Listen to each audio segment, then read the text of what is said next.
Welcome back, ladies and gentlemen, to our third video. So make sure you've liked, subscribed and rang that notification bell to make sure you're getting these early. It's Wednesday today. We've got 3 more viewing days today, Thursday, Friday, before our sale on Saturday the 17th.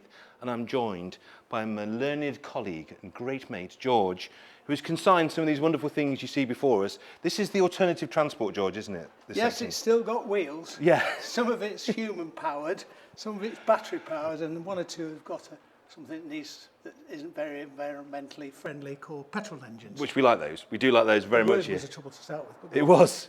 We should talk about this because this, if you were a young child in the 1980s with incredibly rich parents, they would go to Harrods, and as the spoilt brat you were, they might buy you one of these. This is a miniature Volkswagen. Now these are amazingly collectible in the Volkswagen and Porsche fraternity. This one is built by Roger Jaylor, a very renowned builder of such things. It runs and drives. It's had loads of money spent on it. Under the deck lid here, if you just come around here, Elliot, we've got a new old stock Honda engine. Look at that. So it is petrol. It makes loads of noise.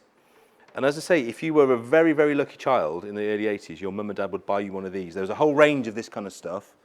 It's actually got, if you look on the back, genuine Beetle taillights on as well. They are genuine OEM Volkswagen lenses. What a thing. Where did you find this, George? It was one of the team that found it, actually. And I think what's been happening the last 6 months, you find that there's collectors have got eclectic things, not only cars, motorbikes, push bikes, enamel signs and whatever. And so in this case, I think because of the sale we had last time, somebody thought, well, we seem to be doing quite well with these kind of things. He might have had it for his grandson or his son or whatever it is, and he decided to sell it. And as you say, built by Harrods or sold by Harrods for people that wanted something nobody else could have, other than the fact that you could afford to pay it. And there's been others make. I mean, Mercedes are making them, Porsche have been making them.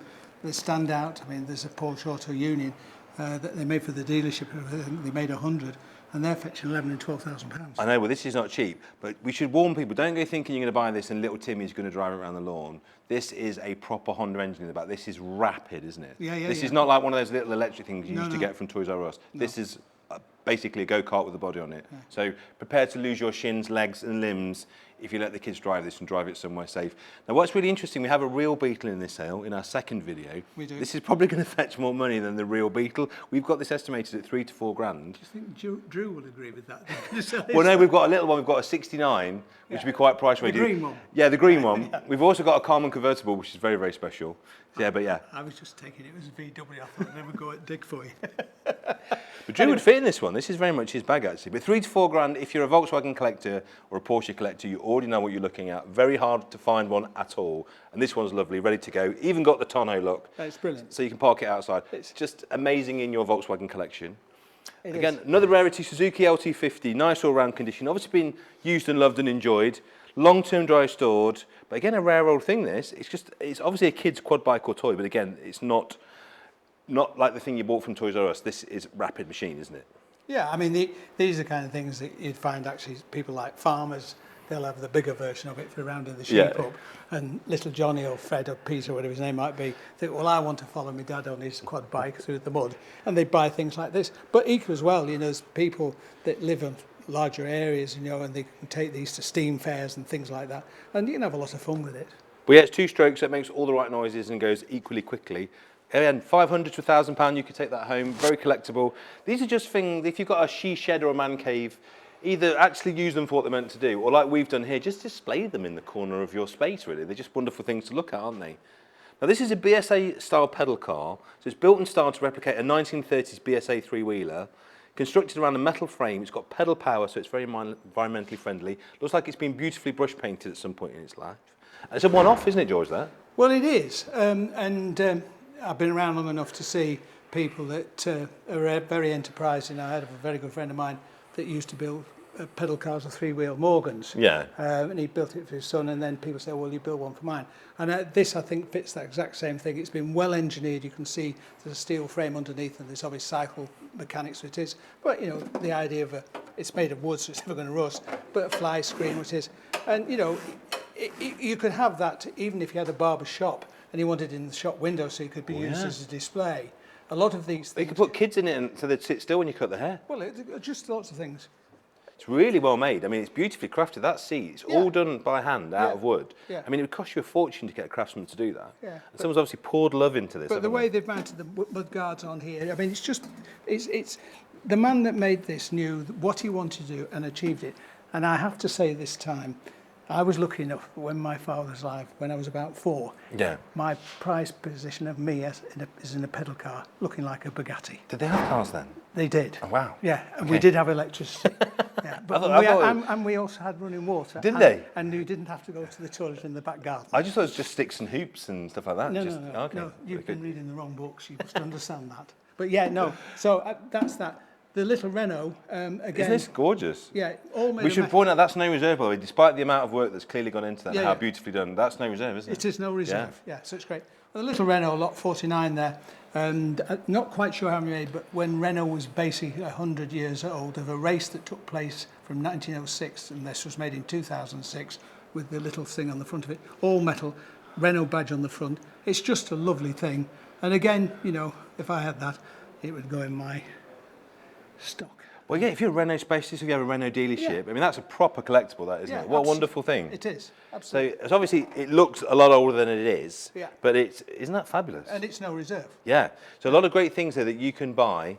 Now, George, tell us about this, the Atco trainer. This is a real bit of automotive history, this, isn't it? It is. All right. So in 1939, the government at the time approached Atco to build what was called this junior trainer. The idea is they were going to build 250 of them, and they were to teach children of 11, 12 or 13 the art of driving a car. Yeah. So it's got brake, pedal, it's in fact the accelerator's in the middle. They were going to build 250, but in fact when war broke out, they'd only built about 200 of them. From the information that I've been speaking to, there's a lawnmower museum in Southport, which a friend of mine, Brian, runs. There's about 45 of them are registered in its own car club. Incredible. And this has been restored. People say, oh, it hasn't got the right wheels. Well, the reason why it doesn't have the right wheels, the wheels that were original on it, you neither can get the tyres or the wheels anymore. So this is actually usable now. Oh, it's very usable. It's got a little Villiers 98cc engine in the back of it. It's got a forward and backwards gear. Yeah, I mean, they are unbelievably collectible. So there you go, and they are also unbelievably expensive. So you know that if you want to buy one. So these are £9,000 to £11,000. So is. we're getting into quite sizable classic car money. But you won't find many for sale, and particularly not in that condition, will you? No. I mean, it's not quite got the right transfer on the front. It should have a Union Jack on it. But and the other thing was the original ones, the little St. Christopher badge on here was silver. I mean, you can imagine.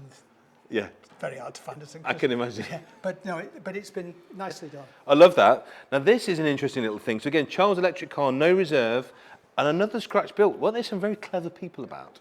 They've made all these beautiful little cars. For the environment, it's electric. I know.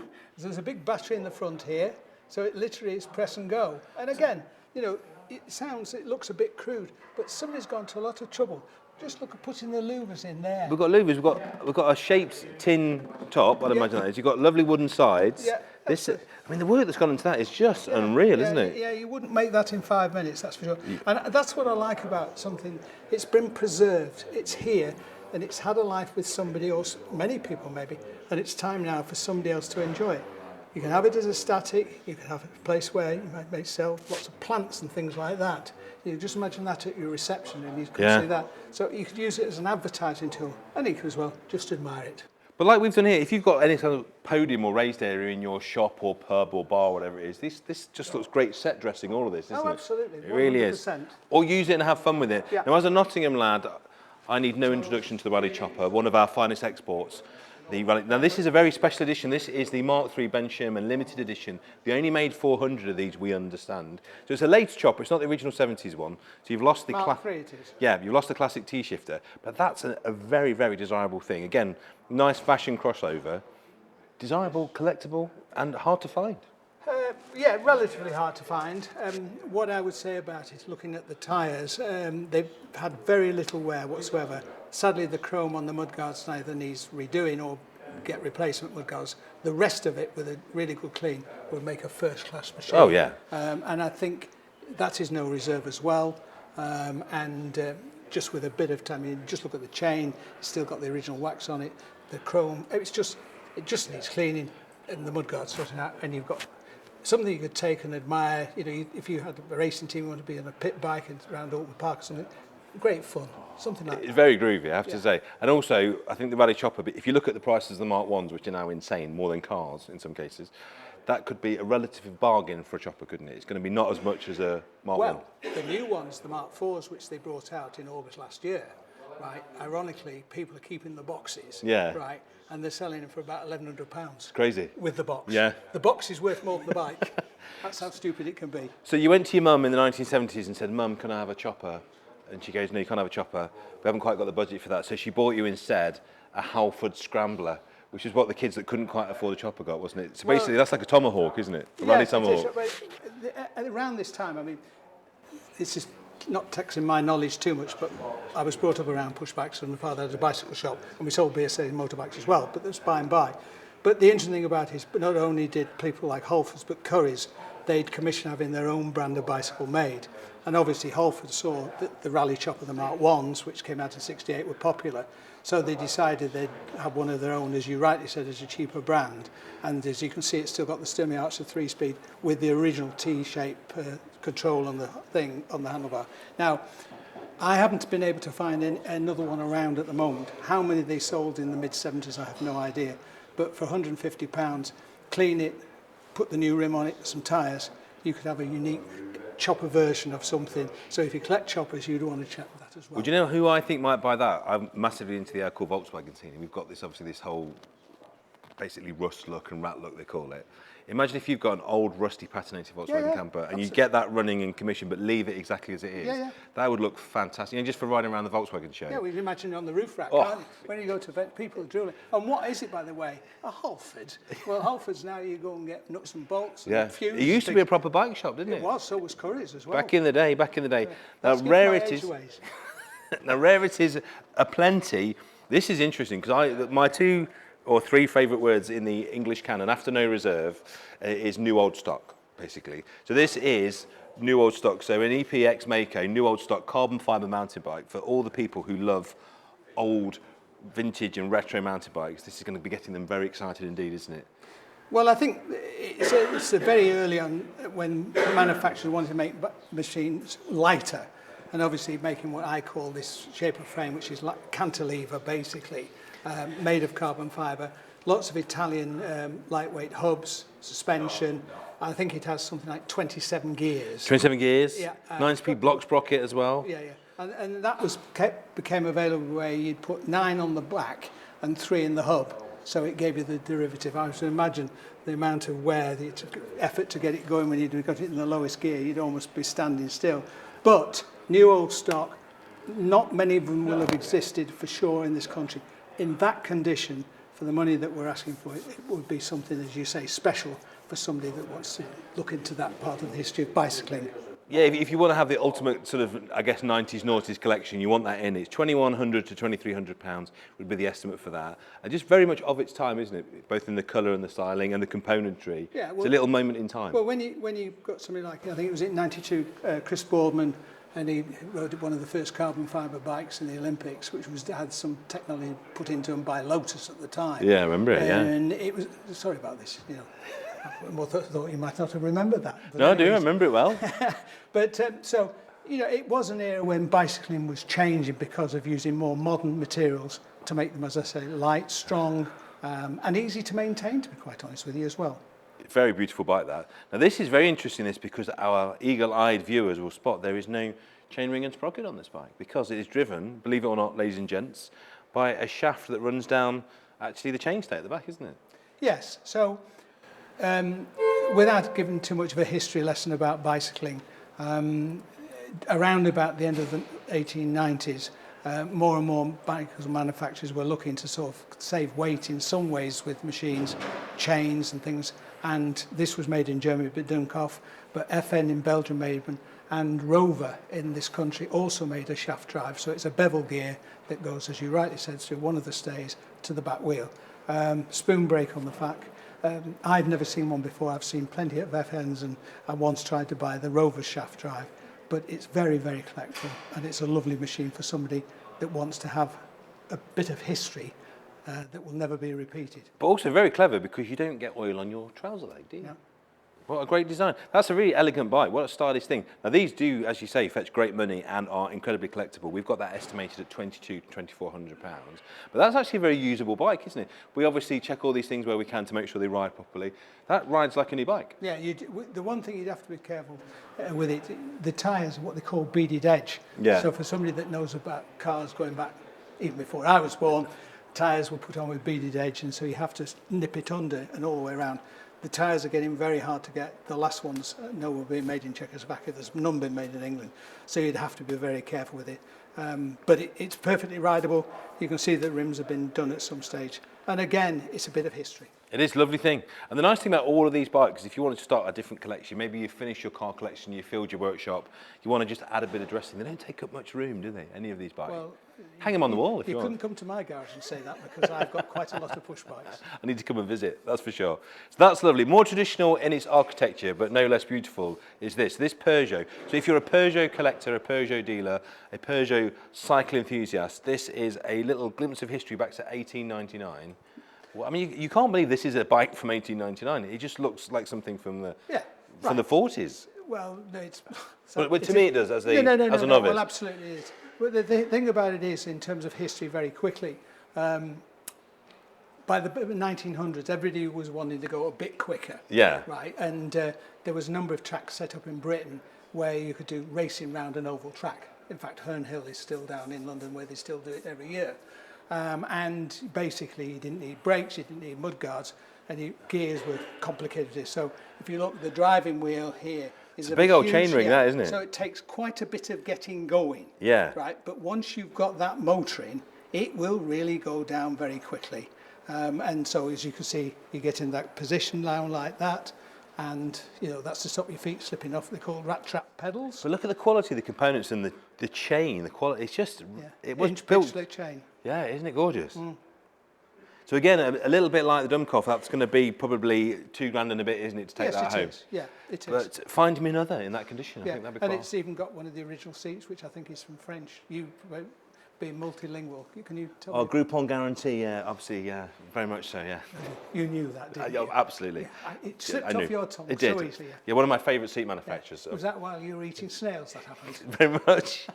And it brings us on to finally this, which I've done a little video on. If you go on to our previous Instagram reels, you'll see a video of me riding this. I have to say, with all modesty, masterfully, I think, around... Well, the obstacle course we set you, thankfully, you didn't knock anything over. I know, and some of it was some quite expensive motor cars. So this, I absolutely adore this. And just to be cards on the table, guys, you know, so transparency and hands in the air, I am going to be bidding on this on Saturday because I rode this bike.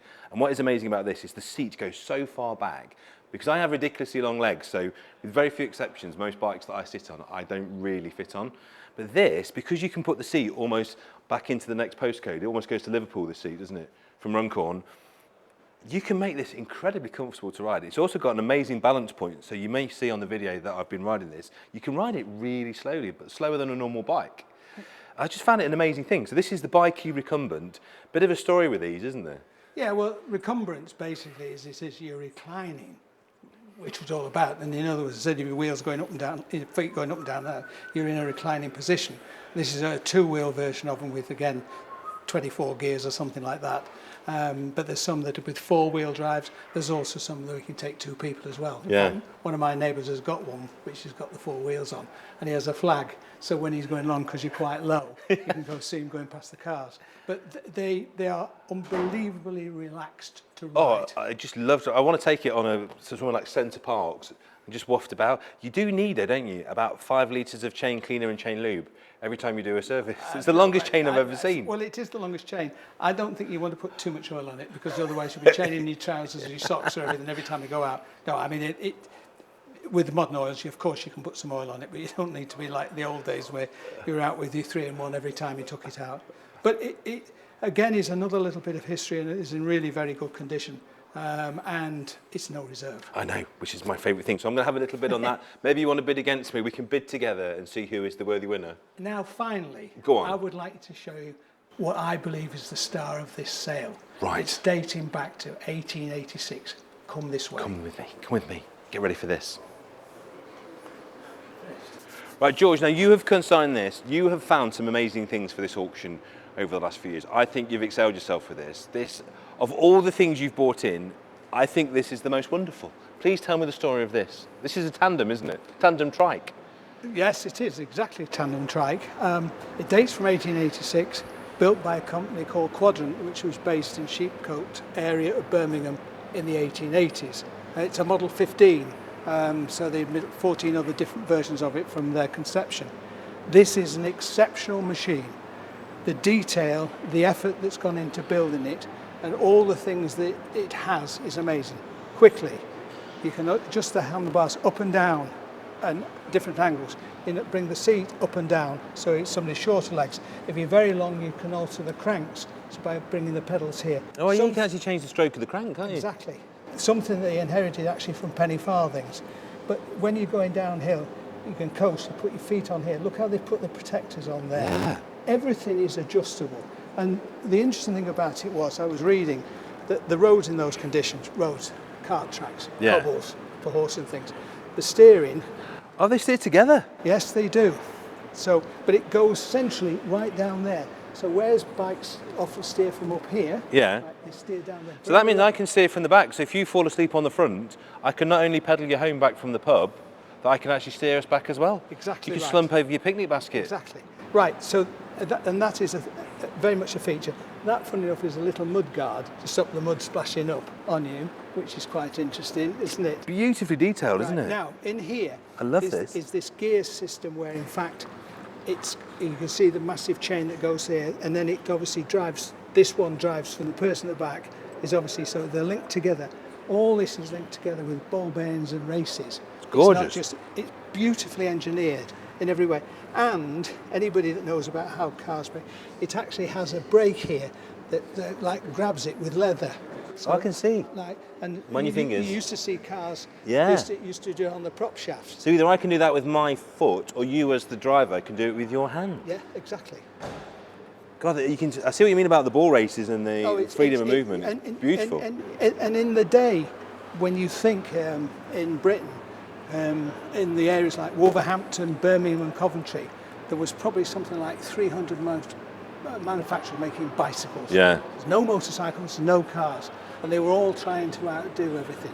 And the interesting thing is, there's a description in here about this particular machine from an article that was printed in a newspaper article in 1893, and that's a replica. Oh, really? Is this like the Rolls Royce of bikes then, basically? If you turned up with this? Not necessarily it was the Rolls Royce, but it was just, I mean, this was £35 when it was new. Oh, that's a lot of money. It was a lot of money, but I think it's now valued at about 15,000. Yeah, that's the low estimate.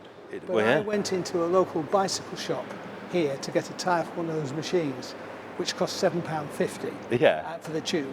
And I was talking to them about, and they had a Bianchi racing bike, a modern one, which is now £15,000. So it's easy to see how these make the money. Yeah. But again, they're very usable. Everything works beautifully. It's all oiled and ready to go. Yeah. I could sit on the back as the fat lad, and it's even got a wheelie bar just so we don't tip up. And as the ultimate thing to gently peramble to the pub with your friend or your loved one, this is it, isn't it? Yeah. I mean, what I like about working in this auction environment, and have done it, as you know, for quite a long time, you never know from one auction to the other what you're going to get. No. Right. And what I like about it every now and then is you can be very pleasantly surprised. So to have this, it's never been in an auction before. There's only 6 around, aren't there? There's only 6. There's only one other one in this country that's known, and I know where that is. There's a couple in America, there's a couple in Europe. But I'm led to believe the one in this country, you actually cannot ride it. It's not complete. Well, there you go. So it's the only one in the UK. So if you have a bike collection, a bike shop, if you just like any kind of alternative transport, or you have some kind of museum or anything where this type of machinery is on display, you need this. As George said, it could be the thick end of 15 grand to buy it, but as we often say here, find me another. So there you go. Thank you, George. Amazing consignments in our fun and alternative transport selection. Make sure you've liked and subscribed. Make sure you register to bid at manorparkclassics.com, and make sure that you're here on Saturday morning from 9 o'clock, or if not, I'll see you online. And can I just say as a PS, I'm always here most of the time. If there's anything else that you have particularly interesting that we'd like to sell, there's quite a number of lightweight machines, Curly Hutchins and the like, that people have had for a long time and maybe want to sell. Any of the earlier bicycles from pre-war, Sunbeam, Singer, Rudge and the like, they always have a market for people. I am a member of the Veteran Cycle Club and have been for many years, and there is not, unfortunately, any auctions taking place in Britain for this kind of machine. And if we can do here at Manor Park, please let us have the chance and let these vehicles have, well, not vehicles, these machines find new homes. Well said, sir, well said.